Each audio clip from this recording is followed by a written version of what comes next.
আসসালামু আলাইকুম ছাত্রছাত্রীরা, আশা করি তোমরা ভালো আছো। আজকে তোমাদের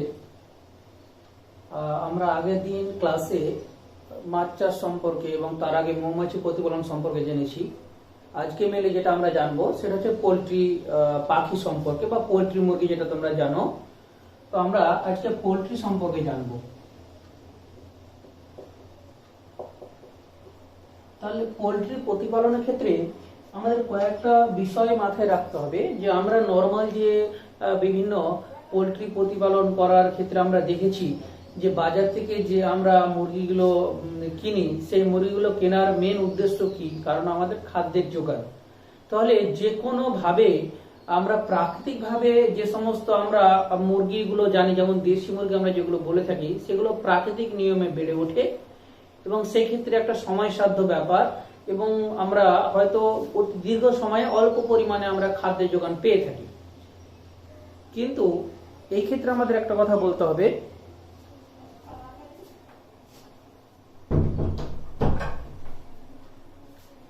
যে পোল্ট্রি পাখির ক্ষেত্রে আমরা বিজ্ঞানসম্মত উপায়ে কিন্তু প্রতিপালন করছি।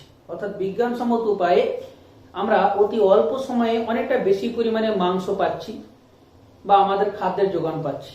এই ক্ষেত্রে একটা কথা, যে অতি অল্প সময়ে, তাহলে বিজ্ঞানসম্মত উপায়ে মেনলি একটা 1 কিলোগ্রাম ওজনের পোল্ট্রি মুরগি প্রতিপালনের জন্য তো 35 থেকে 40 দিন সময় লাগে। ওই একই জিনিস যদি আমরা প্রাকৃতিক ভাবে আমরা প্রকৃতি নিয়মে কোন একটা মুরগি প্রতিপালন করি, তো তার ক্ষেত্রে আমরা কিন্তু দেখতে পাবো যে সেটার ক্ষেত্রে হয়তো 2 মাস বা 3 মাস পর্যন্ত সময় লেগে যাচ্ছে একটা 1 কিলো ওজনের দেশি যে মুরগি আমরা প্রতিপালন করি সেটার ক্ষেত্রে।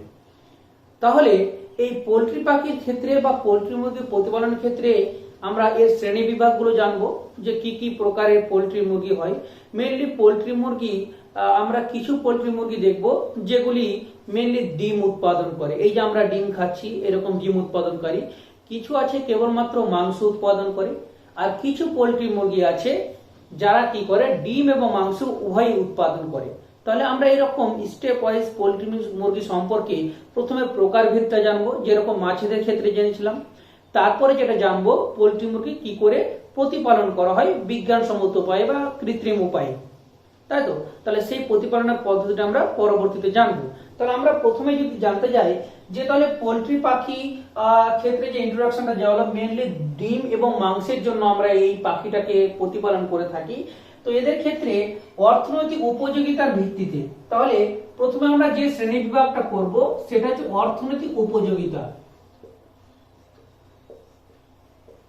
বা আমি এটাকে সংক্ষেপে বলতে পারি অর্থনৈতিক গুরুত্ব বিচারে। তাহলে অর্থনৈতিক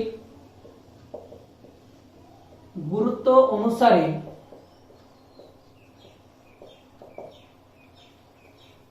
আমরা এই অর্থনৈতিক গুরুত্ব অনুসারে আমরা পোল্ট্রিকে কি কি ভাগে ভাগ করছি। তাহলে অর্থনৈতিক গুরুত্ব অনুসারে আমরা মুরগির ক্ষেত্রে যদি ভাগ করি, তাহলে এই ক্ষেত্রে আমরা মেনলি যে ভাগগুলো পাবো, একদিকে পাবো আমরা ডিম উৎপাদনকারী। প্রথমে যেটা পাবো ডিম উৎপাদনকারী। তাহলে ডিম উৎপাদনকারী, এটাকে আমরা আরেকটা কথা বলি জাত, মানে এই জাতে। তাহলে ডিম উৎপাদনকারী জাত এই মুরগিগুলোর ক্ষেত্রে আমাদের কি পরিমাণ তোমার ডিম উৎপাদন করলে তাকে ডিম উৎপাদনকারী জাত মুরগি হিসেবেই পরিচিত করব। এবং সেই মুরগির উদাহরণগুলো কি করব তোমাদের বইয়ে দেওয়া আছে, আরেকবার আমি বলে দিচ্ছি এখানে, যে এরা বছরে প্রায় 150 থেকে 200টা। তাহলে এদের যে পরিমাণটা সেটা হচ্ছে বছরে এরা 150 থেকে 200 ডিম কিন্তু এরা পাচ্ছে। তাহলে 1 বছরে, তাহলে এখানে আমরা 1 বছরে এর পরিমাণটা হচ্ছে 150 থেকে 200। তাহলে 1 বছরে 150 থেকে 200টি ডিম পাচ্ছে, সেই রকম মুরগিকে আমরা বলবো ডিম উৎপাদনকারী। এদের ক্ষেত্রে আমরা উদাহরণটা মেনলি মনে রাখবো এখান থেকে। তার উদাহরণগুলি কি কি জানবো, যে মেনলি দুটো মুরগির কথা এখানে আমরা জানবো। প্রথমে একটা মুরগির নাম লিখবো লেগহর্ন। তাহলে 1 নম্বর হচ্ছে লেগহর্ন, আর 2 নম্বরে যেটা আমরা জানবো সেটা হচ্ছে মিনোরকা। তাহলে এইভাবে স্টেপ ওয়াইজ তোমরা মনে রাখবে যে মুরগির ক্ষেত্রে অর্থনৈতিক গুরুত্ব অনুসারে আমরা যেটা ভাগ দেখবো, যে মেনলি 3 প্রকার পাবো। একটা হচ্ছে ডিম উৎপাদনকারী, এক প্রকার হচ্ছে মাংস উৎপাদনকারী, আর একটা হচ্ছে উভয় গুণ সম্পন্ন, ডিম মাংস দুটো উৎপাদনকারী।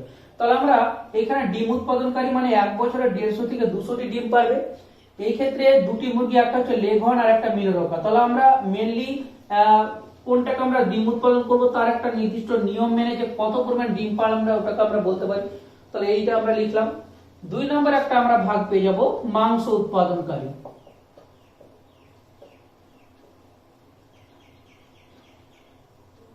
মাংস উৎপাদনকারী জাত মানে যে মুরগিগুলি আমরা বিজ্ঞান সূত্রে প্রতিপালন করি তার একটাই লক্ষ্য যে বেশি পরিমাণে যাতে করে মাংস পাওয়া যায়। তাহলে বেশি পরিমাণে মাংস উৎপাদন করবে এই রকম মুরগিগুলির মধ্যে আমরা কি কি ভাগ লিখব।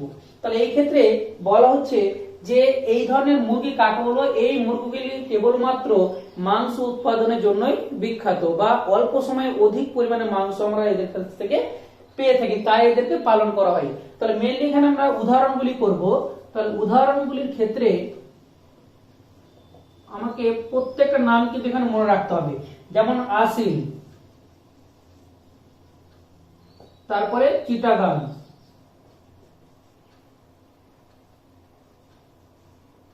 ব্রাহ্মা এবং আরেকটা আমরা দেখব কোচিন। তাহলে এই নামগুলো কিন্তু মনে রাখতে হবে। লেঘন, মিনরকা, এখানে মাংস উৎপাদন যারা বেশি করবে তাদের মধ্যে আমরা আসিল, চিটাগাং, ব্রাহ্মা, কোচিন। তাহলে 2 প্রকার ভাগ পেলাম। আরেকটা যেটা ভাগ থাকছে আমাদের সেটা হচ্ছে উভয় গুণ সম্পন্ন। তাহলে উভয় গুণ সম্পন্ন,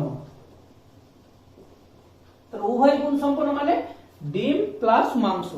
ডিম প্লাস মাংস উভয় উৎপাদনকারী এইরকম মুরগিগুলি কি কি? ডিম প্লাস মাংস উভয় গুণ সম্পন্ন মানে ওরা ডিমও দেবে যেরকম অতিরিক্ত পরিমাণে, সেরকম আমরা বেশি ওজনের মুরগি বা মাংস বেশি পাবো ওদের কাছ থেকে। এই ধরনের মুরগিগুলোর ক্ষেত্রে কিন্তু আমরা কি কি মুরগি পাবো এদের ক্ষেত্রেও আমরা উদাহরণটা দেখবো। তাহলে সংজ্ঞাটা লেখা ইজি হবে, কারণ জাস্ট দুটোকে অ্যাড করে দিলে হবে যে ডিম মাংস দুটোই উৎপাদনকারী। এদের মধ্যে 1 নম্বরে দেখবো আমরা রোড আইল্যান্ড রেড।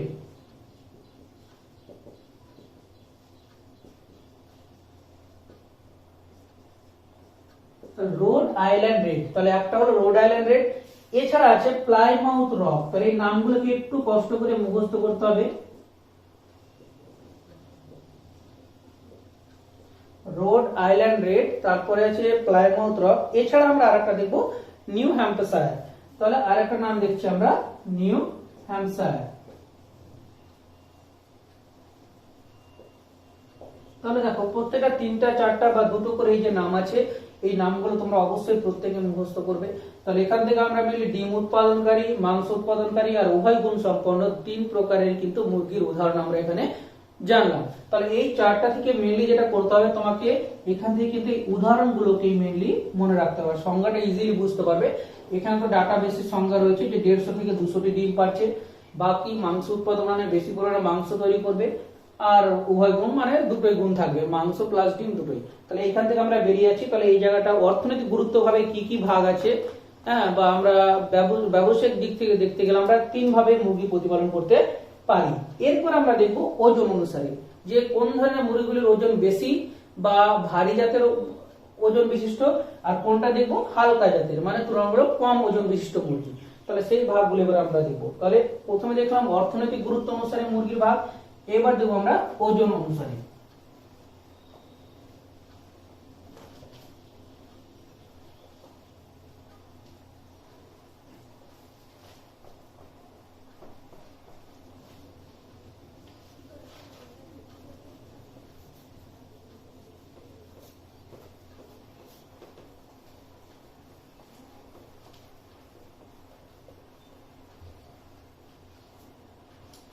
তাহলে এরপরে আমরা দেখব এখানে যেটা লিখবো ওজন অনুসারে।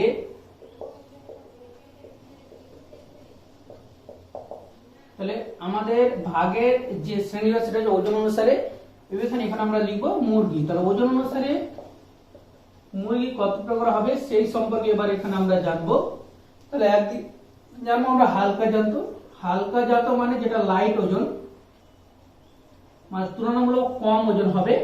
আর একটাকে জানবো আমরা ভারী জাত। হালকা জাত এবং ভারী জাতের মুরগি কোনগুলোকে বলছি? হালকা জাত এবং ভারী জাত মুরগি কোনগুলো বলছি? মেনলি যে সমস্ত মুরগির ওজন 2 থেকে 3 কিলোগ্রাম। তাহলে যে সমস্ত মুরগির ওজন 2 থেকে 3 কিলোগ্রাম হবে তাদেরকে বলবো আমরা হালকা জাত, আর যাদের ক্ষেত্রে ওজনটা 3 কিলোগ্রামের বেশি হবে তারাই হচ্ছে কি ভারী জাত মুরগি। তাহলে এই দুটো কথা আমাকে জানতে হবে। তাহলে এখানে লিখবো আমরা যেসব মুরগির ওজন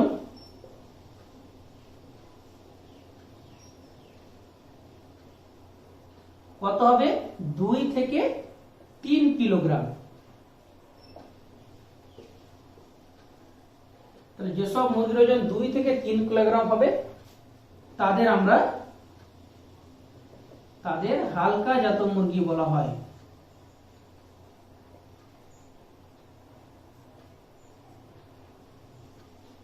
তাহলে এখানেও আমাকে মেনলি যেটা মনে রাখতে হবে উদাহরণগুলো, যে হালকা জাত মুরগির উদাহরণ কি কি হবে।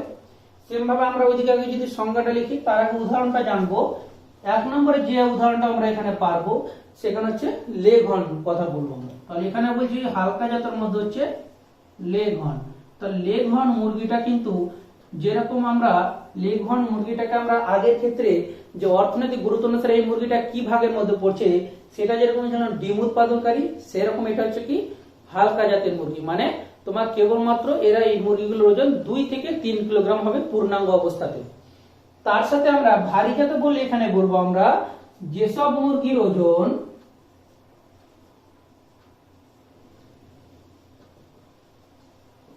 কত কিলোগ্রামের বেশি হবে 3 কিলোগ্রামের বেশি। তাহলে 2 থেকে 3 হলে হালকা জাত, আর 3 কিলোগ্রামের বেশি হলে ওটাকে বলবো আমরা ভারী জাত। তাহলে যেসব মুরগির ওজন 3 কিলোগ্রামের বেশি হবে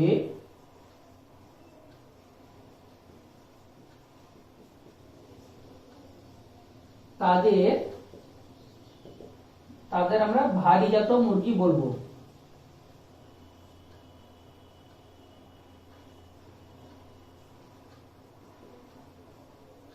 এরপরে যেটা জানতে হবে উদাহরণগুলো, যে কি কি উদাহরণ আমাদের ভারী জাতের মধ্যে পড়বে বা 3 কিলোগ্রামের বেশি এরকম মুরগি কোনগুলি। এক্ষেত্রে যেমন একটা নাম জেনেছি লেঘন, এই ক্ষেত্রে আমরা বেশ কিছু নাম আমরা দেখবো। যেমন পরপর নামগুলো হচ্ছে আসিল, ব্রাহ্মা এবং প্লাইমাউথ রক। এই তিনটা নাম তাহলে মুখস্থ করবে, আসিল, ব্রাহ্মা এবং প্লাইমাউথ রক। তাহলে এখানে আমরা তিনটে নাম লিখতে পারি, আসিল, ব্রাহ্মা, প্লাইমাউথ রক। তাহলে মেইনলি তোমাদের যেটা হার্ড ওয়ার্ক থাকবে পরের দিনের জন্য যে মেমোরাইজ করা। এই যে নামগুলো দিলাম প্রত্যেকটা ক্ষেত্রে ডেফিনেশন গুলো ততটা বড় না, ডেফিনেশন গুলো খুব ছোট ছোট আকৃতির এবং গুছিয়ে বলতে পারবে। যেটা মেইনলি তোমাদেরকে লক্ষ্য রাখতে হবে এই যে প্রত্যেকটা ক্যাটাগরিতে মুরগির উদাহরণগুলো রয়েছে, এই উদাহরণগুলোকে কিন্তু তোমরা ভালো করে অবশ্যই করবে এই উদাহরণগুলোকে। তো এটা গেল ওজন অনুসারে। এরপরে আমাদের আর একটা বিষয় থেকে যাচ্ছে, সেটা হচ্ছে যে ডিমের তা দেওয়া অনুসারে। ডিমের তা দেওয়া কথা মানে কি, যে একটা ডিম ফুটে যে বাচ্চা বের করবে, তোমরা হয়তো বাড়িতে দেখেছো যে একটা মুরগি থেকে যখন ডিম ফুটে বাচ্চা হয়, তো ডিম ফোটানোর জন্য কি করে মুরগিটা ওর পালক দিয়ে বা দেহ দিয়ে ওই যে ডিমগুলো আছে ডিমগুলোকে ঘিরে রাখে বা ডিমের উপরে বসে থাকে, এবং সেই ডিমটাকে অনবরত ওরা তাপ দিতে থাকে। দেহের যে তাপটা সেই তাপটা ডিমে দেয়, এবং এই দেহের তাপটা দেওয়ার মাধ্যমে ডিমটা ফুটে কিন্তু বাচ্চাটা বা ছোট মুরগির ছানাটা তৈরি হয় বা বেরিয়ে আসে। তাহলে এই যে ঘটনাটা, যে ডিমের ওপর একটা নির্দিষ্ট তাপমাত্রা দেওয়া বা দেহের তাপটাকে দেওয়া, এটাকে বলা হয় তা দেওয়া। ঠিক আছে, তাহলে তা দেওয়া অনুসারে মুরগি কত প্রকার সেটা এবার আমরা জেনে নেব।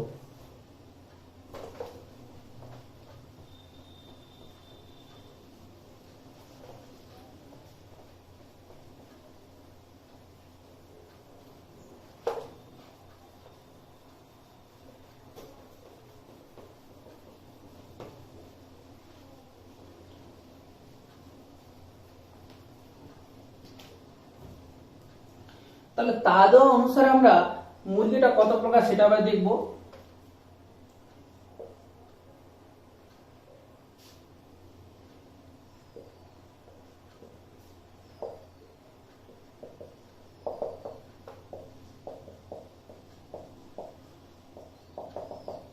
ডিমে তা দেওয়ার অনুসারে, তাহলে ডিমে তা দেওয়ার অনুসারে মুরগির ক্ষেত্রে আমরা দেখব একটা হচ্ছে সিটার আর একটা নন সিটার।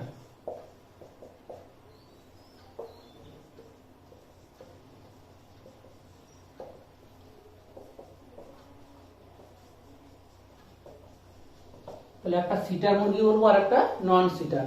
সিটার মুরগি কোনটাকে বলবো? যে সমস্ত মুরগিরা ডিমে তা দিতে পারে। তাহলে যে সমস্ত মুরগিরা ডিমে তা দিতে পারবে তাদের বলবো সিটার মুরগি, আর যারা ডিমে তা দিতে পারবে না তাদের বলবো আমরা কি? নন সিটার মুরগি। তাহলে এই কথাটা এখানে আমাকে লিখতে হবে যে যেসব মুরগি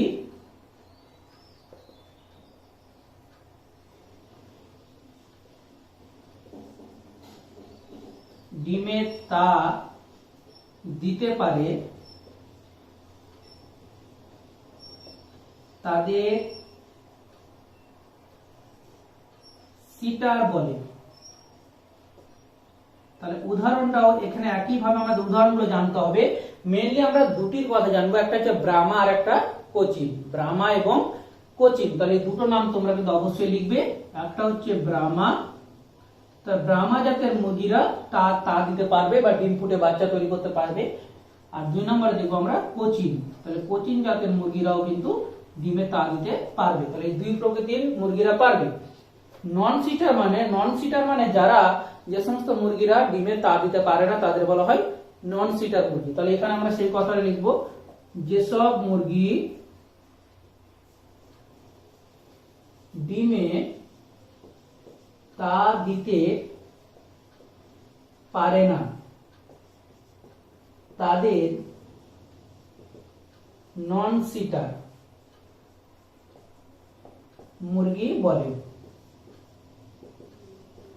ডিমে তা দিতে না পারলে তাদের বলবো নন সিটার। ডিমে দ্বারা তা দেওয়া মানে তাপমাত্রা দিয়ে, দেহের তাপমাত্রাটা দিয়ে ডিমটাকে ফোটাতে পারে, সন্তান জন্মগ্রহণ হয়, তাদের বলবো আমরা সিটার। তাহলে নন সিটার মুরগির ক্ষেত্রে আমরা উদাহরণ যেটা করব, তো নন সিটারের ক্ষেত্রে আমরা একটা উদাহরণ করবো, সেটা হচ্ছে লেগ হর্নের কথা।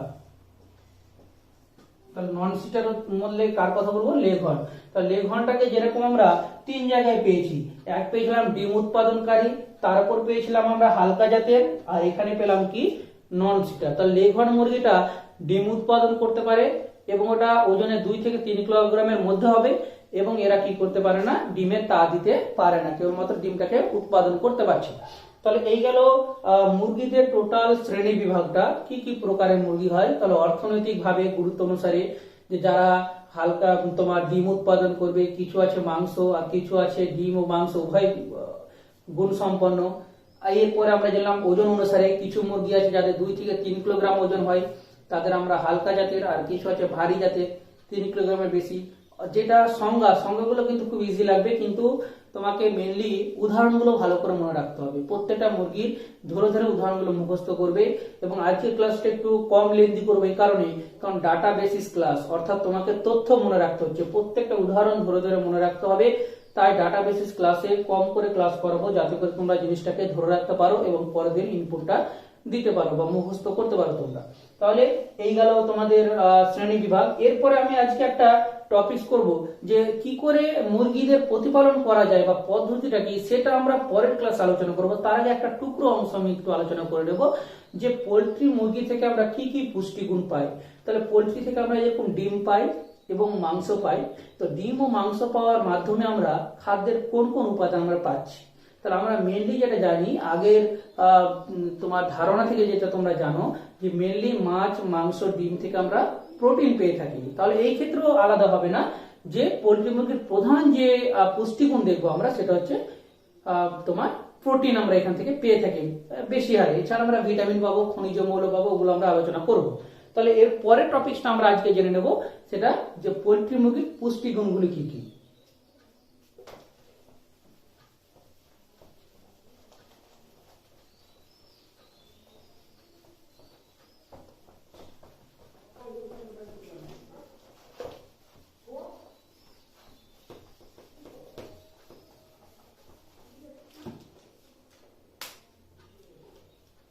তাহলে এখানে আমরা লিখবো যে মুরগির দুটি জিনিস লিখবো আমরা, একটা হচ্ছে মুরগির মাংস ও ডিম। তাহলে দুটি জিনিস পাই, এই দুটি জিনিসের পুষ্টিগুণ, মুরগির মাংস ও ডিম এর পুষ্টিগুণ। তাহলে মুরগির মাংস এবং ডিম এই দুটোর আমরা কি কি পুষ্টিগুণ পাবো। তো এই পুষ্টিগুণ বললে আমরা প্রথমে যে কথা লিখবো, যে মুরগির মাংস এবং ডিম উভয়ই হচ্ছে যে বিশেষ উপাদানটার মূল উৎস সেটা কি প্রোটিন। তাহলে 1 নম্বর আমরা লিখবো যে প্রোটিনের মূল উৎস। তাহলে 1 নম্বর পয়েন্ট হবে প্রোটিনের মূল উৎস হলো মুরগি।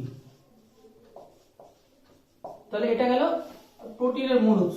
2 নম্বর কি লিখবো যে এর ক্ষেত্রে আমরা কিন্তু প্রোটিন ছাড়াও যেটা পাবো যে ফ্যাটের পরিমাণ অন্যান্য মাংসের থেকে কম থাকে এবং স্বাস্থ্যকর। এই মুরগির অপরিহার্য অ্যামিনো অ্যাসিড যোগান দেয়। অপরিহার্য অ্যামিনো অ্যাসিডটা কি? তাহলে প্রোটিনকে ভাঙলে আমরা যেই জিনিসটা পাই সেটা হচ্ছে অ্যামিনো অ্যাসিড। কি পাই? Amino acid. আর অপরিহার্য অ্যামিনো অ্যাসিড মানে কি? যেটা অবশ্যই আমাদের দেহের গঠনের জন্য প্রয়োজন। তাহলে সেই অপরিহার্য অ্যামিনো অ্যাসিড যেটা আমাদের দেহ গঠনে অবশ্যই প্রয়োজন সেটাও কিন্তু আমরা পাবো এই মুরগি থেকে।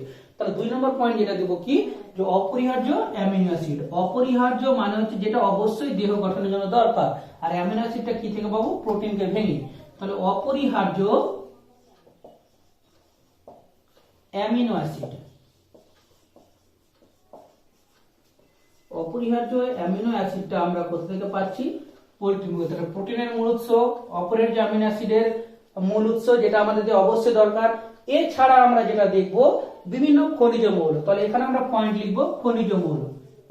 তাহলে খনিজ মৌলগুলি আমরা কি কি পাবো সেই পয়েন্টগুলো এখানে কিন্তু আমরা পরপর লিখবো। খনিজ মৌলের মধ্যে আমরা যে কটা পেয়ে থাকবো যেমন ফেরিক মানে লৌহ পাবো। এছাড়া যেটা পাবো আমরা ক্যালসিয়াম, লৌহ, ক্যালসিয়াম, ফসফরাস। তাহলে লৌহ, calcium, phosphorus.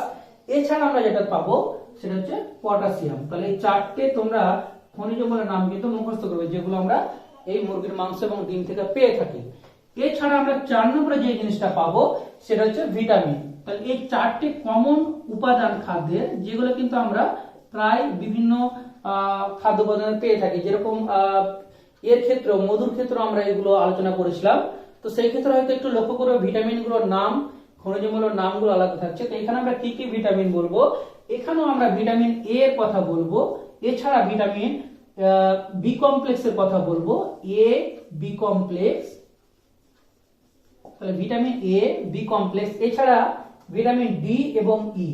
Vitamin A, B complex, D এবং ই, এই 4 ধরনের ভিটামিনের কথা বলবো যেগুলো আমরা মুরগির মাংস এবং ডিম থেকে পেয়ে থাকি। তাহলে মেইনলি আজকে যেটা হলো যে তোমাকে একদিক থেকে মুরগির শ্রেণী বিভাগটা হলো এবং এছাড়া মুরগির পুষ্টিগুণটা কি জিনিস সেটা আলোচনা করা হলো। তাহলে আজকের ক্লাসে এই দুটো টপিকের উপর তোমরা একটু ভালো করে প্রিপারেশন নেবে। পরের ক্লাসে আমরা কি করব যে পোল্ট্রি মুরগি কি করে প্রতিপালন করা হয়, অর্থাৎ কোন কোন পদ্ধতিতে আমরা পোল্ট্রি যে বিশাল ফার্মগুলো তৈরি করা হয় কিভাবে তৈরি করা হয়, কিভাবে জলের ব্যবস্থা করা হয়, তাদের থাকার ব্যবস্থা কি করে করা হয়, খাদ্য কিভাবে যোগান দেওয়া হয়। তাহলে এই জিনিসগুলো নিয়ে আমরা পরের দিন ক্লাসে কিন্তু আলোচনা করব। তাহলে আজকে এই পর্যন্ত থাক। এই ক্লাসটা যখন আমি আপলোড করব তোমরা দেখার পরে জিনিসগুলোকে সঙ্গে সঙ্গে বই থেকে একবার পড়ে নিজেদের মতো করে কোশ্চেনগুলোকে গুছিয়ে কিন্তু নোটস আকারে লিখবে এবং সেটাকে মেমোরাইজ করবে। কারণ তোমাদের স্কুল যখন শুরু হবে তখন কিন্তু এই জিনিসগুলোকে আর রিপিট করা হবে না। তখন কিন্তু আমরা যেখানে এই অনলাইন ক্লাস শেষ হবে তারপর থেকে শুরু করব। তাহলে আজকে এই পর্যন্ত থাক। ভালো থাকবে, ভালো করে পড়াশোনা করবে।